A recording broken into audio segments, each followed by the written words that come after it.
할렐루야, 반갑습니다. 오늘 은혜 다 같이 은혜 받읍시다 하고 옆에 분하고 인사합시다. 다 은혜 받읍시다. 자, 이제 날씨가 정말 이제 조금 있으면 더워질 것 같습니다.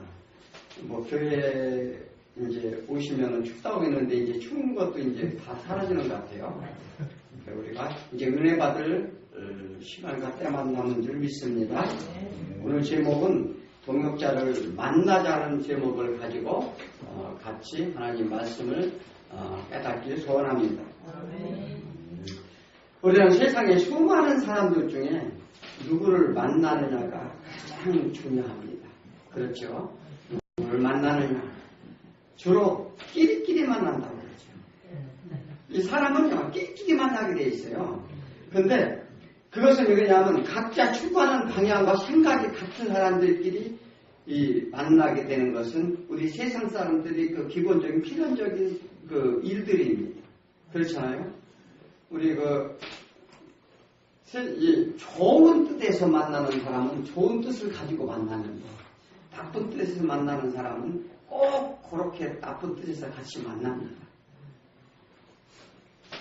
그래서 만남이 참 중요하다는 것이죠. 인생의 방향을 결정해 주기 때문에 그렇습니다. 우리가 친구를 만날 때, 그래서 우리 잠언 1장 1절에 복된 사람은 어떻게 한다고요? 악인의 길에 가지 아니한다. 서지도 않고. 이게 우리가 근데 또 그다음에 또 우리가 인생길에 스승을 잘 만나요. 선생을 잘 만나야 우리가 길을 인도함을 받을 수가 있습니다. 또 그리고 우리가 인생의 여정 가운데 또 부부도 잘 만나야죠. 그렇죠. 이 만남이 중요하다는 것입니다. 무엇보다 중요한 것은 주 안에 만남이 있어야 된다는 것인데 이것은 왜 중요하냐면 삶과 죽음이 결정이 되기 때문에 그렇습니다. 그래서 우리가 하나님을 인도함을 받는다는 것은 우리가 전도를 할 때 정말 주변에 사람을 잘 만나는 거예요. 그러니까 생명을 건져내게 되는 것입니다. 그런데 만남의 자체가 각자 자기 뜻일까? 우리는 생각을 해봐야 돼요. 이게 우리가 만나면 우연히 만났다고 그러죠. 그건 우연히 만난 게 아닙니다. 하나님은 만날 자를 만나게 하시는데, 즉 하나님한테 주 안에 만날 자들은 내가 의지적으로 하나님을 찾을 때 주 안에서 만남을 이루어지게 하나님이 인도해 주신다는 것입니다. 우리는 그래서 그러한 이 만남의 그 축복이 모두가 있어야 될 줄 믿습니다. 세상에 인생길을 몰라 방황하고 죽어가는 영혼들이 이 세상에 너무나 많습니다. 예수님을 믿고 의지하여 말씀에 순종한 길은 예수님을 모르고 헤매는 자들인데 그 영혼들의 복음을 우리한테 맡기셨다는 거예요. 위임하셨다는 것입니다. 그래서 새 삶으로 인도할 것을 위탁하신 예수님의 명령에 우리는 순종을 해야 됩니다. 그래서 주신 큰애의 빚진 자로서, 그러니까 우리가 하나님의 인도함을 받아서 생명의 빚진 자 됐잖아요. 얼마 빚졌다고 말씀하셨죠? 전에 몇 번 복음서에서 나오는데 1만 달란트를 빚진 자들이에요. 1만 달란트는 평생을 갚아도 갚지 못할 이 금액을 얘기를 합니다. 한 사람하면 1조도 넘는다는 거예요. 돈으로 한 사람. 그런데 우리가 그 빚진 자들이 빚을 이렇게 거저 우리를 살려주었는데 우리는 어떻게 된다고? 그 빚을 갚아야 된다는 거예요. 뭐로 갚아요? 하나님의 맡긴 명령, 복음을 전하는 그런 일을 해야 된다는 것입니다. 그래서 그럴 때 우리가 그런 책임과 의무를 다할 때 만나는 사람들이 죽었던 사람들이 다시 생명을 얻게 된다는 거예요. 그러면 그 빚을 갚는 거예요. 자, 내가 1만 달러 빚을 졌는데 한 생명을 살렸어요. 그 사람도 빚진 거예요. 그 빚진 것을 대신 갚아준 거예요. 이게 이런 원리입니다. 그래서 우리가 날마다 하나님의 빚진 자로서 책임과 의무를 다해야 될 줄 믿습니다. 아멘. 오늘 고넬료가 베드로를 만나 구원을 얻었습니다. 우리 모두 그래서 이 구원을 얻은 자는 하나님이 의롭다 해서 의로운 자로 만들어 주시는데, 그래서 그러기 위해서는 하나님이 반드시 인도함을 받아야 된다는 것입니다. 찬송가 304장을 보면 그 크신 하나님의 사랑입니다. 이 프레데릭 마틴 목사라고 하는 사람이 있습니다. 그는요 농촌에서 목회를 했어요.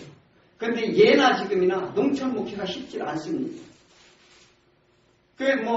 때가 되면 날마다 우리 시골에도 그 교회들이 있는데 농사철이면 농사철이 바쁘다고 한다고, 또 때가 되면 매일 이러합니다. 그러니까 그리고 성도들도 헌금도 잘 안 나옵니다. 그게 힘들지요. 그 농촌이 작은 교회 담임이었었는데 생활이 어려워서 이 편리 나는 대로 일을 했습니다. 일을 해서 생활을 영위해 나가는데 1917년에 캘리포니아에 치즈 공장에 이제 취직을 하게 됩니다. 취직을 해서 주문이 너무 바쁜 거예요. 그런 바쁜 와중에서 그 목사님은 날마다 하나님의 이렇게 인도하심에 감사하며 찬송을 하면서 일을 했습니다. 그래서 점심시간에 들어서 한쪽 구석에 쭈그려 앉아서 아내가 싸준 도시락을 뚜껑을 딱 열어보니 메모지가 한 장이 있었어요. 그 메모지는 유대인이시 이 하다무트라고 하는 것이 있습니다. 시집이죠. 그러니까 이 부부는 늘 어떤 하나님의 감동을 얻을 때 또 아름다운 시를 볼 때 늘 적어놓는 습관이 있었습니다. 그것을 힘을 받으라고 아내가 도시락에다 넣어놨던 거예요. 넣어놨는데 그 시 내용이 뭐냐면, 하늘을 두루마리 삼고 세상의 모든 갈대와 모든 나뭇가지와 모든 초목을 내가 펜으로 삼고서 온 세상을 바다로 이 큰 채우고 온 인류가 다 능숙한 서기관일지라도, 그러니까 지금 무슨 얘기냐면, 하나님이 창조하시고 하나님이 인도하시고 하나님이 하신 모든 일들을 내가 붓끝으로 아무리 적을지라도 하나님의 은혜와 사랑 그리고 놀라우신 이야기를 붓으로 적을 수가 없구나, 다 적을 수가 없구나, 이런 감동적인 거였어요. 하나님이 크시고 놀라운 사랑을 찬송한 시였던 것입니다. 그 장면을 보고서 만든 찬송가가 그 크신 하나님의 사랑입니다. 한번 불러볼까요? 불러봅시다. 네.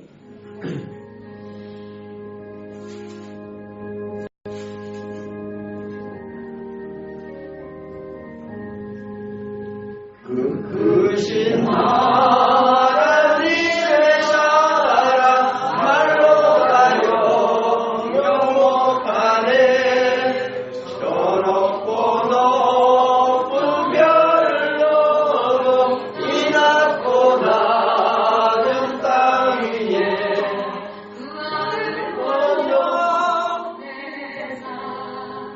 아무 깨물어 삼으시고 죄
아버지, 그렇습니다. 우리는 하나님을 찬양하는 길밖에 없어요.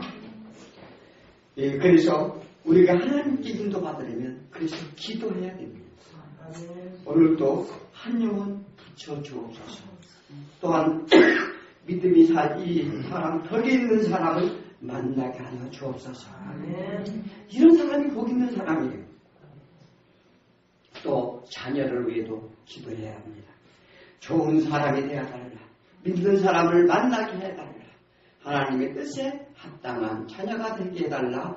이 부모는 날마다 기도를 해야 됩니다. 아멘. 우리가 믿음 안에 있다면 하나님이 인도해 주신다는 것입니다. 아멘. 발걸음을 인도해 주신다는 하나님의 약속이 말씀을 반드시 믿으시기 바랍니다. 아멘.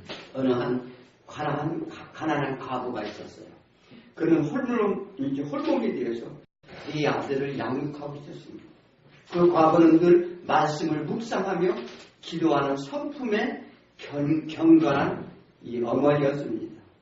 그가 소원이 있는데 소원은 뭐냐면 이 자녀들이 하나님이 기뻐하는 자녀로 키우는 것이 그의 소원이었었어요. 그래 날마다 그거 다른 소원이 없어요. 날마다 엎드려 기도하고 자녀를 위해서 기도를 했어요. 하나님 저는 가난합니다. 저는 과부이고 배운 것도 가진 것도 없습니다. 그러나 제 믿음과 기도를 통해 내 아들을 키우고자 하는데 아버지 미천하고 약한 저를 도와주시옵소서. 아멘. 아들들이 주님이 기뻐하는 자녀들로 자라나기를 원합니다. 아멘. 주여 인도하여 주옵소서. 아멘. 이렇게 날마다 기도했다는 거예요. 그런데 아들들이 커서 하나는 교수고 하나는 의사고 두 명은 목사가 되었다는 것입니다. 이게요, 자녀를 위해서는 이 부모의 기도가 얼마나 중요한지 말이에요. 세상에 돈 벌게 해달라, 좋은 지구에게 이런 기도하는 게 아니에요. 하나님은 그런 기도를 들으시고 거기에 맞는 달란트대로 세상에서 이 승리하게 이 자녀를 키워주신다는 거예요. 이렇게 된 이유가 무엇입니까? 어머니 경건한 기도가 있었기 때문에 그렇다는 것입니다. 늘 기도하는 모습을 하나님께서 들으셨다는 것입니다. 하나님께 들으시는 인도를 하셔요. 그래서 항상 기도하며 전심으로 구하는 자들에게 하나님의 능력이 나타나고 은혜를 베푸심을 우리는 믿어야 될 줄 믿습니다. 아멘. 오늘 본문을 한번 보도록 하겠습니다. 베드로가 기도가 있을 때 환상을 보게 됩니다. 이 베드로가 이제 전도를 쭉 하고 있어요. 예루살렘 교회가 형성이 되고, 그 다음에 이 교회가 이제 많은 사람들한테 예배를 드리게 됐어요. 그런데 시대방 사건이 일어납니다. 7집단을 써서 교회를 예루살렘 교회가 잘 풍성하게 이루게 되는데, 이 바리새인과 유대인들, 산헤드린 고미의 제사장들이 이 예수를 믿는 사람을 다 잡아 죽이고자 했어요. 그래서 스데반이 순교로 당하게 되고, 이 베드로가 이 유대 곳곳에 다니면서 전도를 하고 있는 도중에 시장이 배가 고팠어요. 그런데 어떤 시몬이라는 집에 이제 유숙하게 됐는데, 한참 이제 식사를 준비하는 중에 기도를 하고 있는데 환상이 보입니다. 어떤 환상? 하늘문이 열리면서 하늘에서 보자기가 네 기퉁이에 끈을 매달고서 내려오는 거예요. 그 안에 내려오는데 그 안에 뭐가 있나 봤더니 네 발 달린 짐승과 기는 것들과 나는 새들이 그 안에 들어있어요. 그러면서 너 배고프지 않느냐 이걸 먹으라는 거예요. 그래서 이렇게 보니까 베드로가 보니까 부정한 짐승들이 들어있어요. 그 유대인들의 관습법에서 부정한 음식은 못 먹게 되어 있습니다. 이 부정한 음식이 뭡니까? 이 발굽이 통굽인 짐승들, 또 그리고 되새김하지 않는 짐승들이 있었어요. 또 그리고 부정동물은 돼지나 낙타, 또 부정한 새는 매나 타조, 독수리 이런 겁니다. 왜 그들은 이 매나 독수리는 썩은 그 시체를 먹고 살아요. 이게 부정탄이 됐어요. 사실은 우리도 이게 부정한데 우리는 돼지고기 잘 먹죠. 그런데 유대인들은 안 먹습니다. 왜 그러냐면 발굽이 통굽인 건 안 먹어요. 그게 부정하다는 거예요. 부정식물이라는 거예요. 이게 발굽이 갈라진 거. 갈라진 걸 먹습니다. 그런데 이 토끼는 어떨까요? 토끼는요, 이제 그 다음에 이제 그 고기를 먹는데 대세김질, 음식은 소가 대세김질하죠. 딱 주워 먹고서 앉아서 계속 이렇게 올라올라. 근데 토끼는 어떨까요? 토끼는 입 모양이 맨날 이렇게 합니다. 그렇죠? 근데 대세김 동물은 아니에요. 근데 그 모양을 보고 먹어도 된다 그렇게 얘기를 했습니다. 그런데 그것을 환상을 내려오는데 저는 이거 못 먹습니다 얘기하니까 그 환상을 3번이나 보여줘요. 베드로 할 때. 3번에 보여주는데 전에 이런 사건이 있었습니다. 고넬료가 이틀 전에 이 이제 그 환상을 꿉니다. 고넬료는 백부장이었었어요. 백부장은 뭐냐면 로마 관저, 즉 가이사라 필리포에 그 헤롯 왕궁에 있는 거기에 총독 관저가 있습니다. 총독을 지키는 백부장이 있었어요. 그런데 그는 경결하고 하나님을 사모하고 하나님을 알기를 원했어요. 그런 생각을 가지고 살고 있는데 환상이 보인 거예요. 환상이 보이는데 그 요바에 가면 시몬이라고 하는 무도장인 집에 베드로라는 사람이 묵어 있을 것이다. 그러면 가서 그를 청해라. 이런 그 환상을 하나님 음성을 듣습니다. 그런데 그 가리사야에서 요바까지는 이틀 거리에요. 이틀 전에 그 환상을 보여줬어요. 그래서 하인을 보내가지고 요바로 보냅니다. 그런데 요바로 도착할 시간쯤에 베드로가 그 환상을 본 거예요. 그런데 베드로가 그 환상을 보고 아니 이게 무슨 뜻인지 알지 못했어요. 그를 알고자 했을 때 이 하인들이 도착을 해서 베드로를 찾는 거예요. 왜 나를 찾아왔느냐 그러니까 우리 백부장님이 한 이 음성 중에 이런 얘기를 들어서 베드로 당신을 모셔오라고 그렇게 하나님이 가르쳐 주셨다. 그때서 베드로가 생각을 한 거예요. 그 환상의 뜻이 뭔지를 베드로가 이제 알게 되는 것입니다. 제가 예전에 성전 이제 이전을 위해서 이제 일을 할 때가 있었습니다. 그런데 돈이 하나도 없었어요. 돈이 하나도 없었는데 보증금도 없지요, 공사비도 없지요. 그런데 하나님의 응답에서 하나를 지시하셔서 시작을 했어요. 그런데 보증금을 중도금을 줘야 되는데 돈이 3천만 원이 부족했어요. 3천만 원, 어디 당장 나올 길이 없잖아요. 개척교회 조그만 교회가 그래도 조금 확장한다고 가는데 그 돈이 있을 수가 없죠. 그런데 그거 주기 전날 어떤 일이 있었느냐면 하나님이 해주시옵소서. 저희들은 길이 없습니다. 저는 기도할 수밖에 없죠. 그런데 어떤 사람이 11조를 드려야 되는데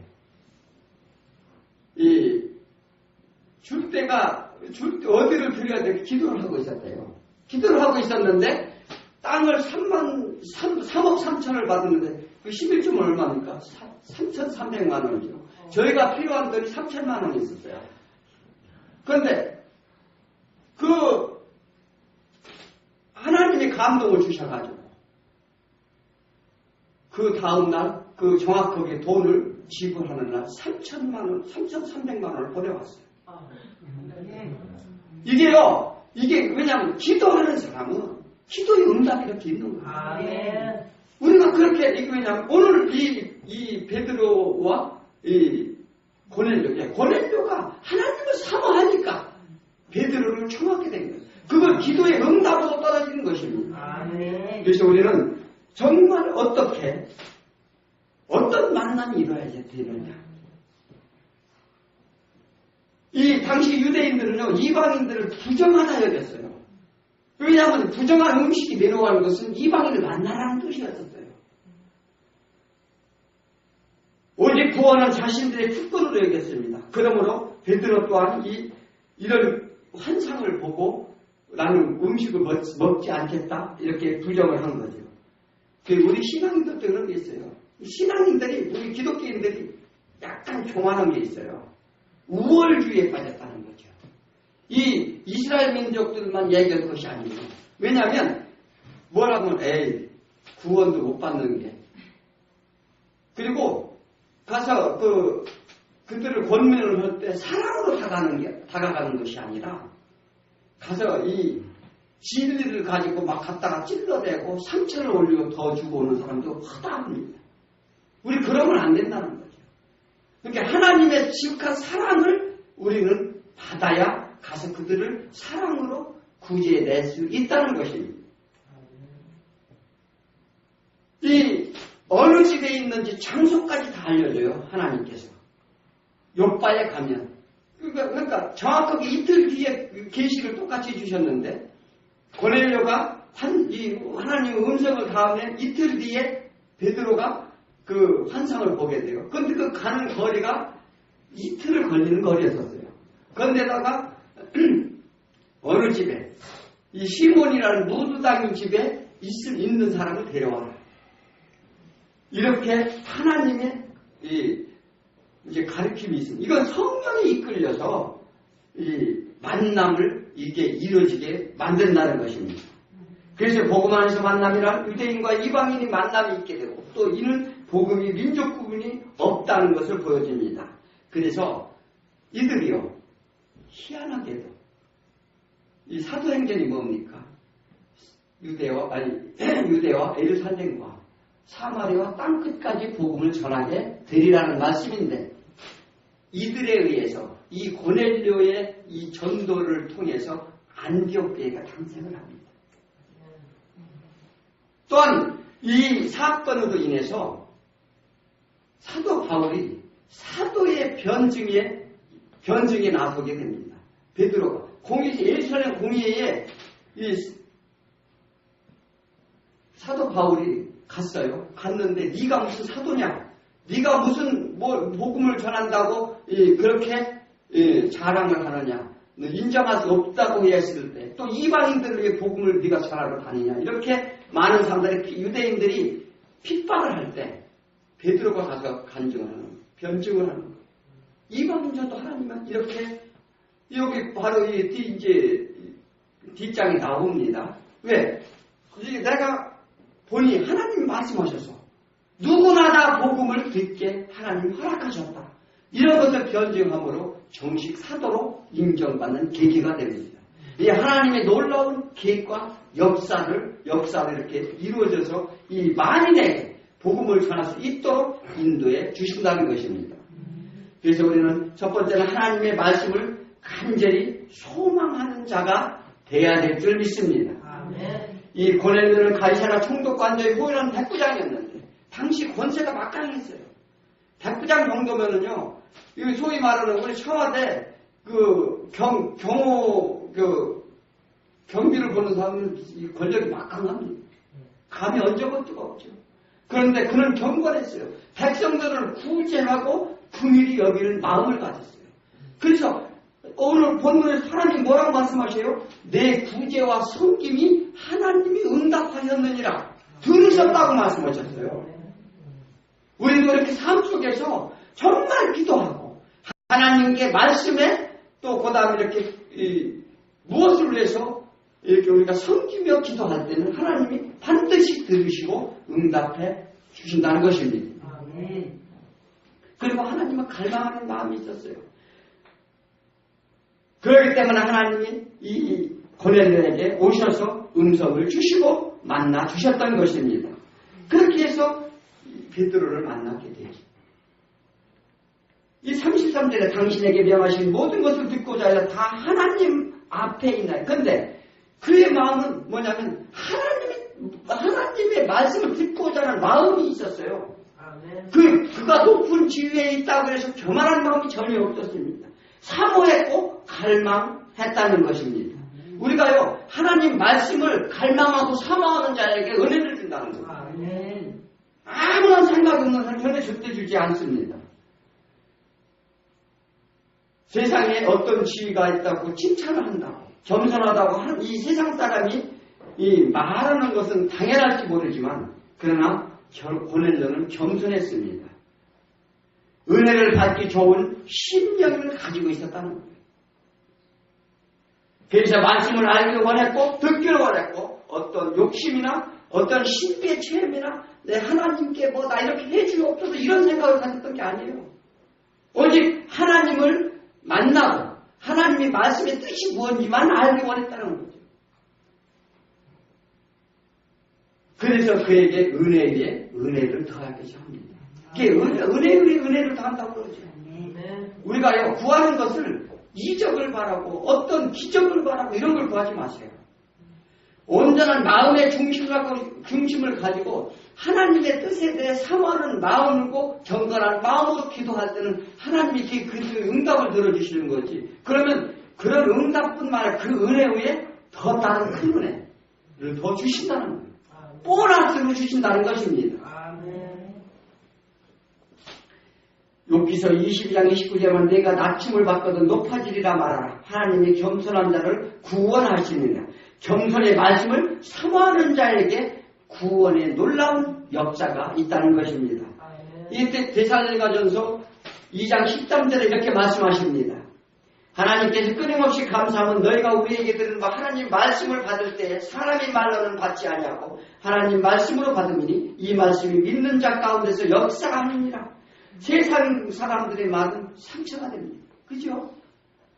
그런데 하나님의 말씀을 받았을 때는 역사가 이루어진다는 거예요. 이 놀라운 사실이죠. 세상 사람들이 하는 말들은 잘났네 못났네 자기 이야기를 합니다.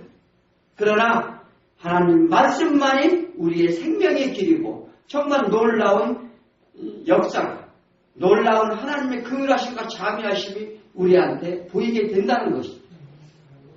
그래서 하나님 말씀만이 인간 영혼의 양식이 된다는 것입니다. 세상 말은 양식이 안 돼요. 찬송가도 마찬가지예요.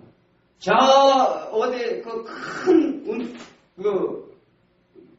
공연장에 가서 이미자가 동백강시를 들어도 당신은 감동이 될 수는 있어요. 그런데요, 그게 영혼의 양식은 못 됩니다. 그걸 하셔야 돼요. 그래서 말씀만이 생명을 살릴 수 있다는 것입니다. 은혜 받기를 원하신다면 간절히 말씀을 사모하는 저와 여러분 되시길 소망합니다. 두 번째는 남을 정죄하지 말라는 거예요. 이 고정관념이 문제입니다. 이 유대인들의 관심이 이 문제였었죠. 왜냐하면 이 이방인들은 구원이 그러니까 저 천하고 낮은 자들, 정말 완악한 자들, 저들을 뭐 구원을 시키겠느냐. 또 누가 그랬습니까? 요나가 그랬죠. 니느의 백성들을 멸망을 시켜야 되는데 그 악한 자들을 다 죽여야 되는데 어찌 하나님은 살려주시려고 하시나 이렇게 이제 그런 생각을 갖게 됩니다. 이 편견된 생각이죠. 하나님의 뜻을 제한하는 생각. 그러니까 이런 우리가 편견된 생각을 가지고 있다면 하나님의 뜻을 제한하는 우리가 죄를 범하게 된다는 거예요. 이 베드로는 고넬료 집에 들어간 이후에 고넬료의 친척들과 여러 동료 신부들이 모여있는 것을 보았습니다. 베드로를 맞이하기 위해서 친척들, 주변 사람들, 자기 부하들을 다 불러모았어요. 하나님 말씀을 들어야 됩니다. 이 고넬료가 대단한 사람이죠. 이 대단한 백부장 또 하나 있었죠. 예수님이 백부장을 만났을 때 자기 하인이 병이 들어 죽게 되었다. 그러니까 그 고쳐달라고 그러니까 집이 어디냐 내가 가서 고쳐주면 하니까 그런 말씀 하시지 마십시오. 아니 뭐 주님이 말씀만 하시겠나이다. 그랬을 때 그 하인이 나는 놀라운 역사가 일어납니다. 그래서 예수님이 뭐라고 하세요? 유대인 중에서도 이만한 믿음을 가진 자가 난 보지 못했느냐. 이 믿음으로 사는 거예요 우리가. 이 믿음으로 사는 것이지 믿음이 없으면 아무것도 아니에요. 그래서 그런 사람들이 모여 있는 것을 보고 자신이 오게 된 이유를 설명합니다. 내가 올 수 없는 자리인데 성령님이 인도하심으로 오게 되었다. 유대인들은 이방인들의 식사를 하거나 같이 잠을 자지 않았습니다. 같이 식사를 하는 건 큰 죄로 봤어요. 율법에 어긋나는 걸로 봤어요. 또 그리고 그들과 같이 잠을 자는 것은 상상도 못했어요. 그런데 베드로는 고넬료 집에서 같이 식사하고 잠을 자고 그들이 계속 말씀을 주기를 요청을 했어요. 그래서 거기서 머물게 됩니다. 이것은 뭐냐면 자기가 오직 성령에 이끌려왔다. 누구도 정죄하지 말 것이며 판단하지 말 것을 또 내가 그들을 깨끗하게 했노라 하나님이 말씀을 네가 가서 하는 것이 아니라 내가 그들을 깨끗하게 만들겠노라 하나님의 명령을 받았어요. 우리는요 누굴 전도하면 우리가 그를 살리는 게 아니라 전도함으로써 하나님의 영이 그에게 보여준다는 거예요. 그래서 죄로부터 벗어나게 만든다는 것입니다. 우리는 쉽게 남의 말을 즐겨하죠. 그런 습성입니다. 우리는 참으로 그런 습성들이 있어요. 남을 흉보고 평가를 내립니다. 특히 여자분들은 남의 얘기를, 남의 집 얘기를 하기 참 좋아하죠. 네? 어쩌는지 어쩌지만 뭐 가니까 어떤 살림이 엉터리더라. 뭐 아니면 뭐. 우리가 그런 이게 세상 사람들의 아주 특성적으로 하는 건데 우리는 믿는 사람들은 이런 습성을 버려야 돼요. 정말요. 이건 뭐냐면 그런 말이 나오려고 할 때마다 기도하셔야 돼요. 그래야 믿는 자의 본이 됩니다. 그래서 우리도 모르게 상처를 주게 되죠. 야고보서 2장 9절에 만일 너희가 외모로 사람을 취하면 죄를 짓는 것이니 율법이 너희를 범죄자를 정하리라. 범죄자를 정해준다는 것이가 죄인된 그런 생각이라는 거예요.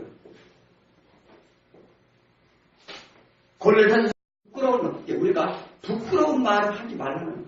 은혜의 말만 하라는 것이죠. 그래서 이 교인들이요, 우리 성도들이 가장 먼저 바꾸는 게 언어를 바꿔야 돼요. 이 세상 언어 쓰면 안 됩니다. 뭐 조금 있으면 뭐시 뭐 이렇게 해가면서 예? 뭐 CBS 뭐 이러면서 이러면 안 된다는 거예요. 그리고 언어 자체도 하나님이 주신 용어를 써야 돼요. 그래서 이 말에서부터 우리가 이 증거로 나타납니다.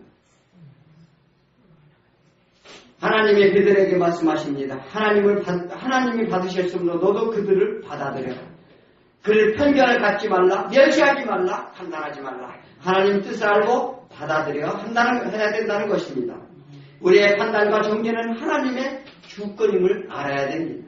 그건 하나님의 주권이라는 거예요. 이 심판자는 오직 하나님뿐이에요. 우리는 누구를 맡다나 누구를 이래라 저래라 할 수 있는 조건이 하나도 못 돼요. 나부터도 죽을 수밖에 없는 죄인인데 누구한테 뭐라고 하겠어? 나는 똑바로 하지 못하면서 남들랑 이렇게 말하는 것은 대단히 잘못된 일이죠. 이 종된 우리가 정죄한들 무슨 소용이며 오히려 부끄러움만 생긴다는 거예요. 아무 소용이 없다는, 가치가 없다는 거예요. 그렇게 해서 그것이 그 정죄가 되고 악한 자들 저들을 죽이지 않느냐고 한다고 해서 그들이 죽는 게 아니라는 거예요. 그건 누가 하신다? 하나님이 하신다는 거예요. 그래서 이 하나님의 하시는 것을 우리가 하려면 우리는 오히려 부끄러움만 당한다는 거예요. 우리는 권한이 없다는 것입니다. 다시는 분은 오직 하나님이심을 믿으시기 바랍니다. 베드로가 말합니다. 고넬료야 무슨 일로 나를 불렀느냐? 물어보죠. 우리는 무슨 일로 우리를 불렀습니까? 하나님이 무슨 일로 우리를 불렀어요? 하나님이 누구인지 하나님이 말씀을 들으려 부르셨음을 믿으시기 바랍니다.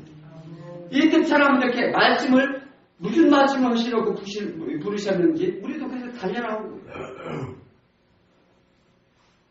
세 번째는 마음의 중심의 기도는 반드시 들으신다는 것입니다. 고넬료야 하나님이 내 기도를 들으셨다. 내 구제를 내가 기억하였느니라.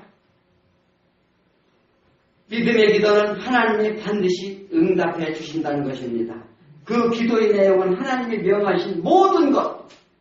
그가요 무슨 기도를 했어요? 하나님이 명하신 모든 것, 성경의 말씀과 하나님의 계시와 하나님의 뜻을 듣고자 했었어요. 기도 내용이 그거였었어요. 그가 무슨 이적이나 기적이나 나 더 높은 자리에 올라가게 해달라거나 이런 기도를 한 게 아니었었어요. 하나님이 계시오면 하나님이 누구신지, 하나님한테 저한테 하고자 하는 말씀이 무엇인지, 하나님의 뜻이 무엇인지를 그것을 듣고자 했어요. 그걸 소망하고 갈망했다는 거예요. 우리가 그런 것을 소망하고 갈망할 때 하나님이 놀라운 역사가 일어나요. 첫째는 지혜가 총명하게 됩니다. 세상에 한 분별력이 생기게 됩니다. 그리고 세상에 내가 가졌던 모든 생각을 버리게 되고 하나님이 주신 지식과 지혜를 가지고 이 세상을 살아가는데, 내 인생길을 열어가는데 길을 훤히 보이게 만든다는 거예요. 이게 얼마나 놀라운 사건이에요. 그런데 내 생각 조그마한 지식, 그걸 가지고 그것을 붙잡고서 고집을 부리는 거예요. 그놈을 막 붙들고 가는 거예요. 이게 살길을 가다 보니까 어디요? 앞이 눈이 멀어서 구렁텅이에 빠져요. 우리 그 인생이에요. 그 날마다 헤매는 거예요. 하나님이 하고 싶은 뜻을 알고자 해야 된다는 것입니다. 우리 인생의 앞길을 하나님의 뜻 안에 있음을 기억해야 됩니다. 우리가 인생의 길은요, 하나님 뜻 안에 있어요. 내가 계획하고 내가 이렇게 하고 모든 것을 한다고 생각을 하지만 하나님 뜻 안에 있다는 것입니다. 그 뜻을 알아야죠. 그게 우리 인생의 길인데, 아니 미련하게 하나님 뜻을 알아야 내 인생의 길이 열리는데도 불구하고 그것을 알려고 하지 않는다면 참으로 미련한 게 짝이 없는 것이죠. 내 인생의 길을 묻는 것은 당연하고도 당연하다는 것입니다. 우리의 고집과 아집을 버리시기 바랍니다. 자신의 지식을 가지고 내 뜻대로 하고자 하는 자는 교만하다, 이렇게 말씀하십니다. 교만은 패망의 성공이라고 그랬습니다. 고넬료와 그곳에 모인 모든 이들을 베드로가 전하는 복음을 듣고자 갈급한 심령으로 왔다는 거예요. 그런 사람들에게 단순히 말씀만 들었고 마음의 새김으로, 그러니까 갈급한 심령으로 온 심령에게 하나님의 말씀을 전할 때 누가 오셨다고요? 성령님이 놀라운 역사가 일어났다는 거죠. 그런 자에게는요, 가만히 앉아서 말씀만 듣는데도요, 치유의 역사가 일어나고 회복의 역사가 일어나고, 그리고 앉아서 기도하는데 당연히 터지고, 이 갈급한 심령으로 오셔야 돼요. 그게 말씀을 갈급하는지 하나님의 은혜를 주시는 거예요. 하나님은 은혜를 주시고다 지금도 이 자리에 앉아서 이렇게 서서 기다리고 계십니다. 그런데 받는 사람이 갈급한 심령이 없죠. 마음이 딱딱해. 그러면 그 말씀이 들어가지 않는 거예요. 그래서 우리가 마음밭을 옥토밭으로 만들고 갈급한 심령으로 하나님의 말씀을 사모할 때 놀라운 역사가 일어날 줄 믿습니다.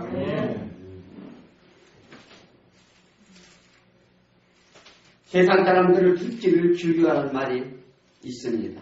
돈 버는 얘기를 많이 하죠. 또 그리고 출세하는 얘기를 많이 합니다.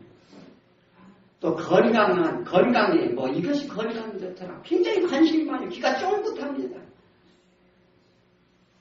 그런데 그런 말들은 약간의 가치는 있을 수 있습니다.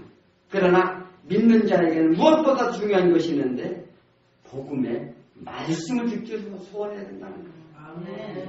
그것이 우리가 뭐를 먹으라고요? 약을 먹을 때 구약과 신약을 먹으라고 그러잖아요. 그게 약이에요. 우리가 심령이 편안해지고 이 마음이 근심이 없고 그러면 우리의 모든 육체 병은 발생하지 않아요. 그런데 세상 가운데 찌들고 고민하고 걱정하고 근심하고 불만하고 화내고 분내고 이렇게 하니까 뼈골도 상하고 병도 오고 이렇게 되는 것이라는 것입니다. 그리고 무엇보다 사모할 건 하나님 말씀이다. 우리는 말씀을 사모하는 저와 여러분에게 축원드립니다. 그 말씀에는 평안이 있습니다. 행복이 있습니다. 기쁨이 있습니다. 참다운 안식이 있습니다. 또 치료가 있습니다. 지혜와 영생이 복이 있다는 것입니다. 세상에 어떤 말보다 가치 있는 것은 그리스도의 말보다 가치 있을 수 없다. 그게 사도 바울이 그러죠. 나는 모든 지식을 배설물로 보니라. 나는 자랑할 것은 예수 그리스도만 자랑하노라. 이를 위해서 나는 날마다 죽노라. 내가 이 세상에 살아가는 것은 누구나 떠나 당장 죽어도 정말 난 기쁘다. 그런데 나는 이 복음의 말씀을 듣고 한 영혼을 살리기 위해서 나는 이 어려운 길이라도 달려갈 수밖에 없노라. 우리는 고백이 있어야 되더라고요.